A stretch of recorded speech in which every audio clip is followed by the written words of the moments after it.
Makapigil ang pag-rescue sa Maitom, Sarangani, tinulungan ng mga pulis na makatawid ang dalawang babae sa rumaragasang tubig ng Pangi River. Para makatawid, hinawakan nila ang isang lubid. Isang lalaki rin ang inalalayang makatawid sa ilog. Ayon sa pulisya, pauwi na noon ang tatlo na napagalamang mga estudyante at nagdesisyong tumawid sa ilog. Habang tumatawid, hindi nila namalayan ang pagtaas ng tubig. Bago yan, nagkaroon kasi ng pagulan sa lugar at kalapit na mga bundok na dulot ng easterlies ayon sa Pag-asa. Huli kam ang isang lalaki sa Malabon na akyat bahay pala. Ang suspect, hindi lang daw isang bahay ang pinasok. Balitang hatid ni Bea Pinla. Ilang minutong nagmanman ang lalaking ito sa labas ng isang bahay sa Barangay Katmon, Malabon, pasado 3:00 ng madaling araw kahapon. Maya-maya pa, dahan-dahan niyang binuksan ang gate at pumasok. Hindi na nahagip sa CCTV kung saan pumunta ang lalaki. Nakuhanan na lang siya ng lumabas ng gate makalipas ang ilang sandali. Ayon sa pamunuan ng barangay, pinasok ng lalaki ang bahay at umakyat pa sa second floor nito. Napagalaman ding ikalawang beses na raw ito nangyari. Una noong Abril. Nung una, yun nga, pinasok din yung bahay nila. Wala namang nakuha. Yung una lang may nakuha na cash 5,000. Ang kalapit na bahay, nilooban din umano ng lalaki kahapon pero hindi nakuhanan sa CCTV. Hindi po nakalak yung bahay namin kasi lumabas po yung kapatid ko eh. Nalimutan niya po sarado yung pinto. Nakita po siya ng kapatid ko po. Pagpasok ng kapatid ko sa bahay, makita niya po yung yung lalaki. May kinakapa pong sa bag ng kuya ko. Sa loob po ng bahay mismo po. Wala pong ginawa yung kapatid ko. Siyempre, natakot din. Abril din nang una umanong pinasok ang bahay nila at natangay raw ang isang cellphone at nasa 2,000 pisong cash. Ayon sa barangay, iniimbestigahan na nila ang nangyari para agad mahuli ang salarin. Bea Pinlac, nagbabalita para sa GMA Integrated News. Ito ang GMA Regional TV News. Mainit na balita mula sa Luzon, hatid ng GMA Regional TV. 5 sangkot sa illegal na investment scheme ang naaresto sa San Carlos, Pangasinan. Chris, anong klaseng scheme yan? Rafi, nag-aalok daw sila ng cryptocurrency investment. 30,000 pesos ang minimum na investment at may pangakong interest na 10% kada buwan. Ayon sa mga otoridad, 2022 pa nagsimula ang operasyon ng kumpanyang walang kaukulang permit. Sa isinagawang operasyon, tumambad sa mga otoridad ang mga computer units, pera, logbook at iba pang gamit. Agad namang dinala sa PNP ACG headquarters sa Camp Crame ang mga sospek na maharap sa reklamong paglabag sa Securities Regulation Code na may kaugnayan sa Cyber Crime Prevention Act. Sinusubukan pang kunan ng pahayag ang mga naarestong sospek. Dahil tabla ang resulta, nag-coin toss naman ang Board of Canvassers sa Solano, Nueva Vizcaya. Ginawa ito para matukoy ang makakakuha ng number 1 spot sa pagkakonsehal sa bayan. Panalo sa coin toss si Thomas Dave Santos laban kay Clifford Tito na parehong may 13,451 votes. Pinapayagan ito sa Pilipinas kapag tabla ang nakuhang boto ng mga kandidato basta pareho silang papayag sa coin toss. Mahalagang matukoy ang numero 1 sa pagkakonsehal dahil sa ilalim ng Local Government Code, ang highest-ranking councilor ang maaaring humalili sakaling hindi magampanan ng mayor at vice mayor ang kanilang mga tungkulin. Sa Rizal, Cagayan naman, ipinroklama bilang bagong alkalde si Jamila Ruma. Si Jamila ang anak ng pinaslang na alkalde na si Joel Ruma na binaril sa isang campaign sortie nitong Abril. Nag-substitute si Jamila sa ama bilang kandidato. Sa edad na 21, si Jamila ang isa sa mga pinakabatang nanalong mayor sa kasaysayan ng Pilipinas. Aniya, itutuloy niya ang mga nasimulang proyekto ng amang dating alkalde. Magiging busy naman niya ang kanyang ina na si Brenda Ruma.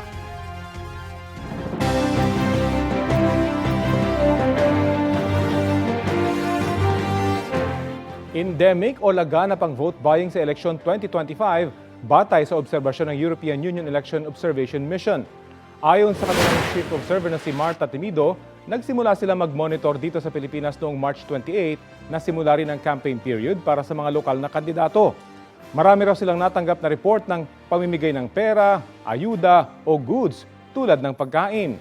Kabilang daw sa mga lugar na maraming insidente ng vote buying ang Bohol, Davao Oriental, La Union, Palawan, Quezon Province, Siquijor, Zamboanga City at Zamboanga del Sur.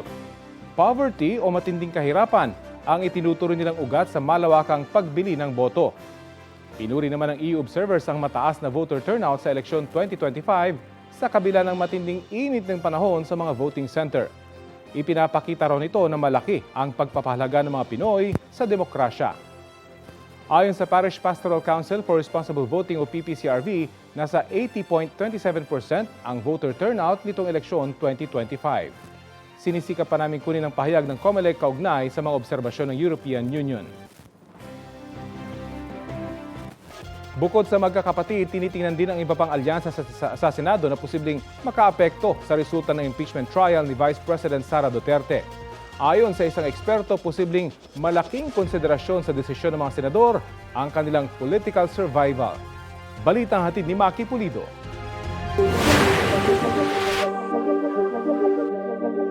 Ang resulta ng eleksyon sa Senado ngayon posibleng may epekto sa mabigat na tungkuling kakaharapin ng mga senador.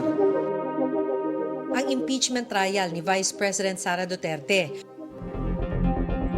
24 ang magsisilbing senator judges at kailangan ng 2/3 na boto para makonvict ang nasasakdal. Ang ibig sabihin rin, 9 na boto lang ang kailangan ni Duterte para maabsuelto. Sa pahayag mismo ni Senate President Cheese Escudero noon, nananawagan siya ng impartiality at objectivity sa lahat ng mga kasamahan sa Senado dahil alam niyang madalas na isasalarawan ng impeachment bilang isang political exercise.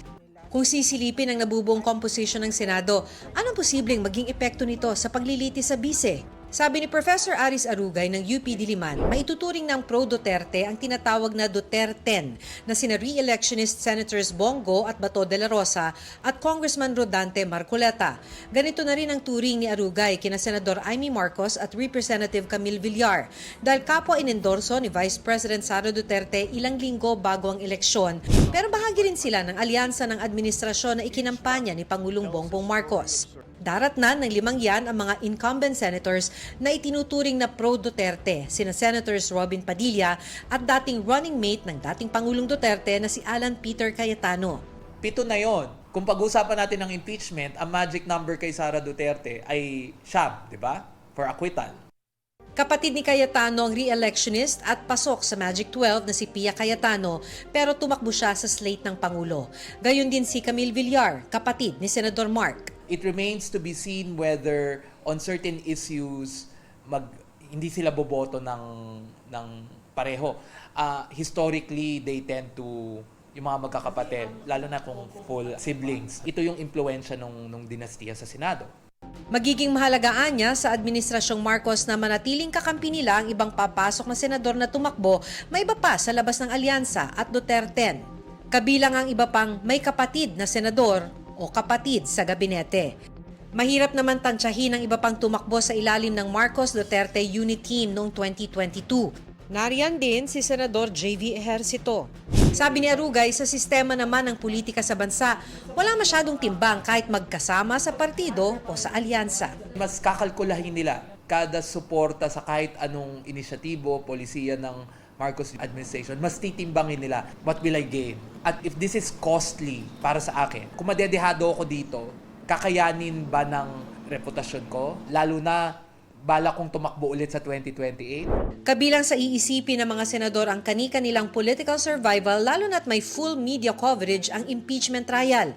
Kaya magiging mahalagaan niya ang bigat ng ebidensyang ihaharap ng mga prosecutor sa impeachment trial. Kasi yung proseso ng trial, pwedeng magkaroon yun ng impact. Kasi itong mga senador na to, hindi lang naman nila iisipin yung kanino ba ako may utang na loob. Sino ba yung tumulong sa akin manalo? It's more like, baka pag bumoto ako ng acquittal, baka ako naman yung balikan, no? Sa susunod na eleksyon. Inaasahang sa July 30 mag-uumpisa ang impeachment trial batay sa naunang inilabas na timetable ng Senado. Maki Pulido nagbabalita para sa GMA Integrated News.